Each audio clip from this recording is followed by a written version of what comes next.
Hello guys, welcome to our own YouTube channel. आज हम करेंगे एक टॉपिक, यूनिफॉर्म कन्वर्जेंस खत्म हो रहा है, इसके बाद लास्ट टॉपिक है uniform convergence and differentiation.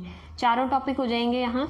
Uniform convergence and limit, then continuity, then integration and now differentiation. Uniform convergence जो है वो डिफरेंशिएशन, इंटीग्रेशन, लिमिट और कॉन्टिन्यूटी इन चारों के साथ कैसे डील करती है वो पीछे की 4 वीडियोज़ में आपको बता दिया गया है। ठीक है, आज लास्ट है यूनिफॉर्म कन्वर्जेंस एंड डिफरेंशिएशन। कल हम करेंगे एक मोस्ट इम्पॉर्टेंट वीयरस्ट्रास अप्रॉक्सीमेशन थ्योरम, आती है वो एग्जाम में। ठीक है, तो पहले देखते हैं ये वाला टॉपिक डिफरेंशिएशन से। थ्योरम वही है, सीक्वेंस वाली और सीरीज़ वाली। सीक्वेंस वाली मैं करा रही हूँ, सीरीज़ वाली आपको खुद करनी है ट्राई। अगर नहीं होती है तो आप मुझे कमेंट सेक्शन या इंस्टाग्राम पे मैसेज करके आप बता देना कि आपको कहाँ प्रॉब्लम आ रही है, कैसे करना है, या आपको कंप्लीट पूरा का पूरा सॉल्व करके दिखाऊँ या कैसे क्या, या कोई वीडियो चाहिए इसके लिए, तो मैं नेक्स्ट वीडियो में आपको इसको बता देती हूँ। ठीक है, तो थ्योरम क्या है? अगर fn जो है वो डिफरेंशिएबल फंक्शंस की सीक्वेंस है, कहाँ डिफरेंशिएबल है वो a b पे, such that it converges at least at one point x0, कि वो कम से कम एक पॉइंट जो है x0 उस पर तो वो कन्वर्ज कर रही है वो जो सीक्वेंस है। If the sequence of differentials, अगर इनके ये डिफरेंशिएबल फंक्शन है तो इनका जो डिफरेंशियल्स हैं उनकी सीक्वेंस जो बनेगी, जैसे f1 f2 f3 f4 है, ऐसे ही f1 dash f2 dash f3 dash, इनकी जो सीक्वेंस है अगर वो यूनिफॉर्मली कन्वर्ज कर रही है g को, तो जो सीक्वेंस है fn डैश जो है वो तो g को यूनिफॉर्मली कन्वर्ज कर रही है। अगर ऐसा है तो जो fn है वो भी कन्वर्ज करेगी यूनिफॉर्मली टू f, और वो f कुछ और नहीं होगा बल्कि क्या है, वो f जो है उसका डेरिवेटिव वो g ही होगा, जहाँ डेरिवेटिव की जो डिफरेंशियल्स की जो सीक्वेंस कन्वर्ज कर रही थी उसी के इक्वल होगा। ठीक है, तो प्रूफ करते हैं इस बात को। इसका प्रूफ देखो, fn जो है वो कन्वर्जेंट है x0 पे, हमें ये पता है। दो चीज़ें पता है, एक ये हमें प्रूव करनी है। दो चीज़ें पता है एक तरह से, अब दो प्रूव करनी है। दो चीज़ें में क्या है, एक तो fn जो है वो कन्वर्जेंट है, दूसरा fn डैश जो है वो यूनिफॉर्मली कन्वर्जेंट है। प्रूव करना है fn जो है वो यूनिफॉर्मली कन्वर्ज करेगा और f डैश जो है वो gx के इक्वल आएगा। ठीक है, तो fn कन्वर्ज कर रहा है x0 पे और fn डैश जो है वो कन्वर्ज कर रहा है यूनिफॉर्मली। ठीक है, तो इन दोनों चीज़ों से दो इक्वेशन बनाएंगे हम, इन दोनों चीज़ों को यूज़ करके तो दो इक्वेशन बना रहे हैं। उसके बाद क्या है, fn जो है वो कन्वर्ज कर रहा है तो हर एप्सिलॉन के लिए एक इंटीजर n एग्जिस्ट करेगा for all x such that, पहले इसके लिए देखते हैं fn कन्वर्ज कर रहा है x0 पे, तो fn plus p x0 minus fn x0, वो इसका मोड किससे होगा, less than epsilon for all n greater than equal to n और p is greater than equals to 1। ठीक है, ये कन्वर्जेंस की हमने वो कॉची वाला करके और लगा दिया है। फर्स्ट वीडियो में आपको बेसिक दिखा रखा है, रियल एनालिसिस का जो पार्ट 1 है, तो वहाँ से आपको समझ आ जाएगा। अगर आपको डेफिनेशन क्लियर नहीं है तो आप पार्ट फर्स्ट देख लीजिए।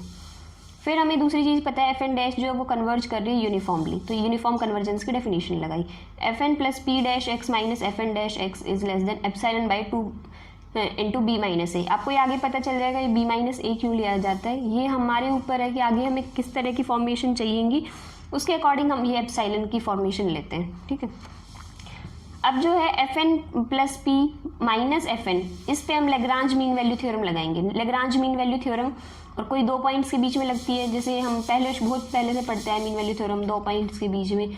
अगर इन दोनों पॉइंट्स के बीच में हमें लेग्रांज मीन वैल्यू थ्योरम लगानी है तो हम क्या करते थे, f ऑफ मान लो b माइनस a है, तो क्या तो हम कहते थे एक पॉइंट इन दोनों के बीच में c एग्जिस्ट करेगा such that f of b minus f of a का mod is equals to mod of b minus a f dash c,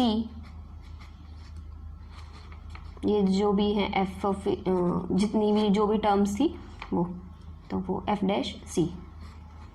ठीक है, तो ये फंक्शन है fn plus p minus fn।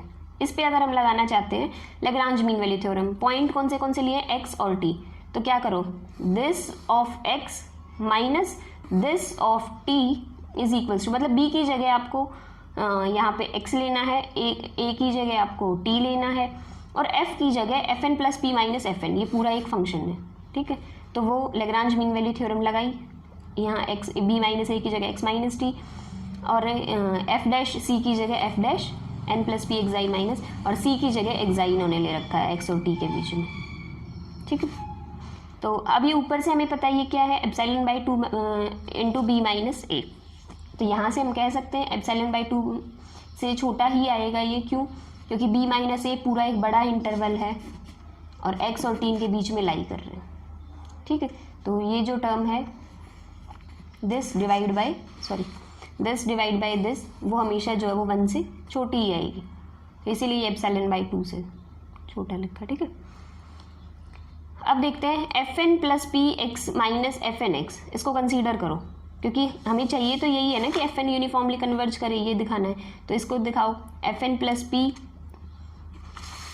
Minus f n x, इसको consider किया। इसमें क्या करो, f n plus p at x naught और एफ एन एक्स नॉट, इनको क्या करो, ऐड करो और सब्ट्रैक्ट करो, ठीक है। तो यही किया, सब्ट्रैक्ट किया, ऐड किया और सब्ट्रैक्ट किया।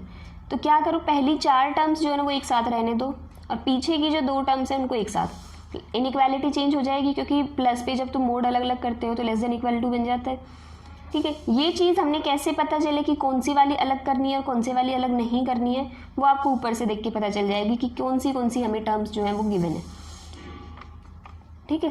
तो ये सारी की सारी टर्म्स क्या आई, एप्सिलॉन बाई 2 से छोटी, और ये भी एप्सिलॉन बाई 2 से छोटी। तो इन दोनों से हमें पता चल गया। उसके बाद आते हैं, वेट मिनट, तो एफ एन जो है वो ये पूरा का पूरा एप्सिलॉन से छोटा आ गया, तो इसका मतलब एफ एन जो है वो कन्वर्ज कर रहा है यूनिफॉर्मली। हम कह रहे हैं कि मान लिया वो एफ एन जो वो एफ पे कन्वर्ज कर रहा है, ठीक है। एक फिक्स पॉइंट लेते हैं इस इंटरवल से एक्स, और एक पॉइंट लेते हैं टी, वो दोनों इक्वल नहीं है, तो डिफाइन किया है फाई एन टी, एक्स की बजाय टी से कर रखा है इन्होंने, फाई एन टी। तो phi N t minus f n t minus f n x by t minus x, ये डेरिवेटिव ही है, आगे आपको मतलब खुद देख के पता चल रहा है ये क्या है, ये डेरिवेटिव ही है एफ एन डैश एक्स, ठीक है। अब एन इक्वल्स टू 1 के लिए मतलब एफ वन डैश एक्स है, या एफ डैश एक्स जो है, तो एफ वन डैश एक्स क्या है, phi t is equals to f t. अब आपको अगर आप ये चीज़ प्रूव कर दे कि ये फाई एन की जो सीक्वेंस आएगी, ये फाई एन जो है वो फाई को यूनिफॉर्मली कन्वर्ज करेगा, तो पहले ये काम करो। अगर ये काम हो गया कि फाई एन जो है वो फाई को कन्वर्ज करेगा तो सारा काम हो जाएगा। फिर हमने जो लिमिट यूज़ कर रखी है ना, वो उससे काम होगा सारा, की यूनिफॉर्म कन्वर्जेंस एंड लिमिट हम पहले सीख के आ चुके हैं। देखो हम ये क्लेम करते हैं कि फाई एन जो है वो इस पर कन्वर्ज करेगा। अब देखो हमें पता है कि हर फंक्शन जो है वो डिफरेंशिएबल है, ऊपर हमने कही थी कि सीक्वेंस जो है वो डिफरेंशिएबल फंक्शंस की सीक्वेंस है। तो हर n के लिए limit phi N T is equals to F N dash x, ठीक है। ये सब होगा क्योंकि हर एफ एन जो है वो क्या है, डिफरेंशिएबल। तो अभी ये क्या कह रखा है, ये किस वजह से आया है, ये आपको मतलब कैसे पता चलेगा, ये आया है इधर से, और एफ एन डैश एक्स मतलब जो डिफरेंशिएबिलिटी की डेफिनेशन होती है उससे, डिफरेंशिएबिलिटी की डेफिनेशन यही तो होती है। तो ये दोनों के दोनों क्या हैं, इक्वल हैं, ठीक है। फाई एन टी है तो, और यहाँ x है, तो लिमिट जो है वो t टेंडिंग्स टू x पे करो, ठीक है। अब इसको कन्वर्ज दिखाना है हमें फाई पे, तो phi n plus p t minus phi N t लेके चले, इसकी वैल्यू क्या आएगी, 1/t minus x f of n plus p t minus, इस तरह करके जो भी वैल्यूज़ हैं वो वैल्यूज़ पुट की, ठीक है। वो सारी की सारी ऊपर से देख के नहीं समझ आए तो फाई एन प्लस पी निकालना, और फिर फाई एन टी, ये तो है ही सेम, तो फाई एन प्लस पी निकाल के और उसमें से ये माइनस कर दोगे तो यही चीज़ आएगी।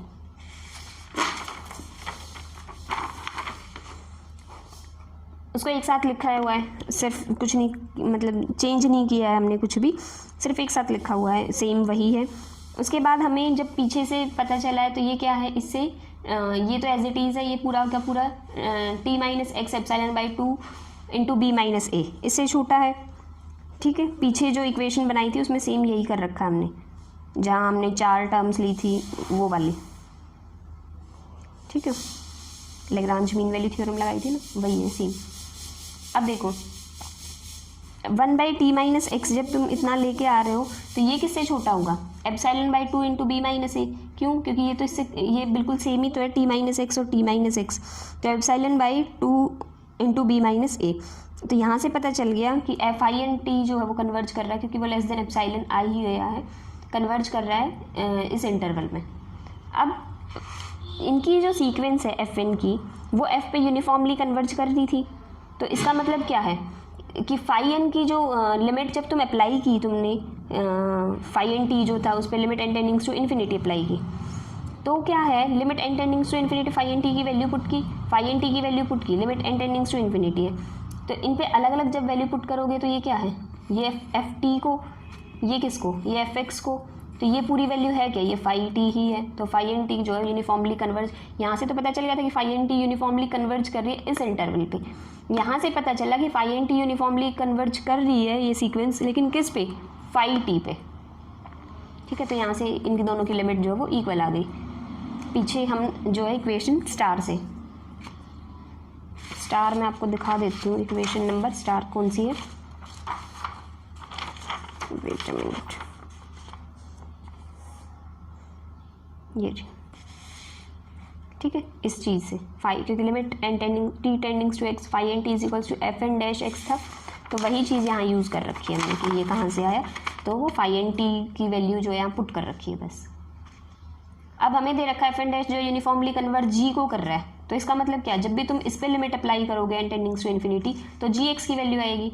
और ऊपर से क्या था, जब तुम इस पर वैल्यू पुट कर, इसकी वैल्यू क्या है, यहाँ से इसकी वैल्यू तो ये है, तो जहाँ भी ये है इसकी जगह हम ये लिख लें, तो ये इस पे है। लेकिन f क्या है, डिफरेंशिएबल है।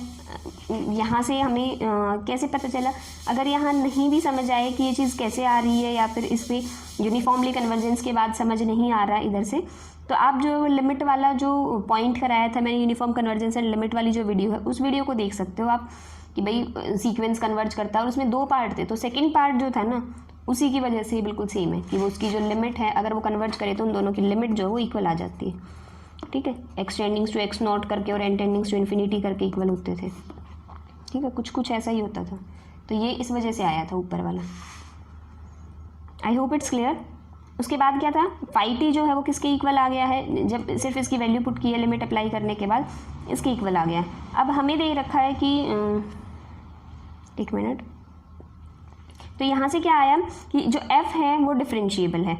इससे हमें इस इक्वेशन से या पीछे से इन दोनों को मिला के यहाँ इसमें से पता चलेगा था कि फाई टी एग्जिस्ट कर रहा है, f जो है वो डिफरेंशिएबल है, तो इस पर लिमिट अप्लाई जब तुम करोगे तो जी एक्स की जगह क्या आ गया, एफ डैश एक्स। और इन दोनों से जब लेफ्ट हैंड साइड इक्वल है तो ये राइट हैंड साइड भी इक्वल, यही प्रूव करना था, एफ डैश एक्स जो है वो जी एक्स के इक्वल। ये सब किससे आई है, ये सिर्फ डेफिनेशन से आया है डिफरेंशिएबिलिटी की।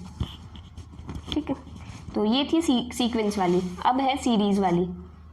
ठीक है, ये जो आपको खुद करनी बिल्कुल सेम है, बस सीरीज़ लगा रखी है सीक्वेंस की बजाय, सेम करना होता है। ठीक है, आज के लिए इतना ही रखते हैं। नेक्स्ट टाइम मोस्ट इम्पॉर्टेंट, उसमें से 2 मार्क का क्वेश्चन भी आ जाता है, बर्स्ट इन पॉलिनोमियल, और पूरी तो बहुत बार आई हुई है, सीधी नेमिंग थ्योरम है। नेमिंग थ्योरम कोई नहीं छोड़ के जानी चाहिए कभी भी एग्जाम में। अगर कोई पर्टिकुलर यूनिट आप कर रहे हो तो उस यूनिट की नेमिंग थ्योरम सबसे पहले कवर करो और अच्छे से कवर करके जानी चाहिए। ठीक है, तो आज के लिए इतना ही रखते हैं। Thank you guys for watching my video. If you like it please like share and subscribe my channel. Thank you guys.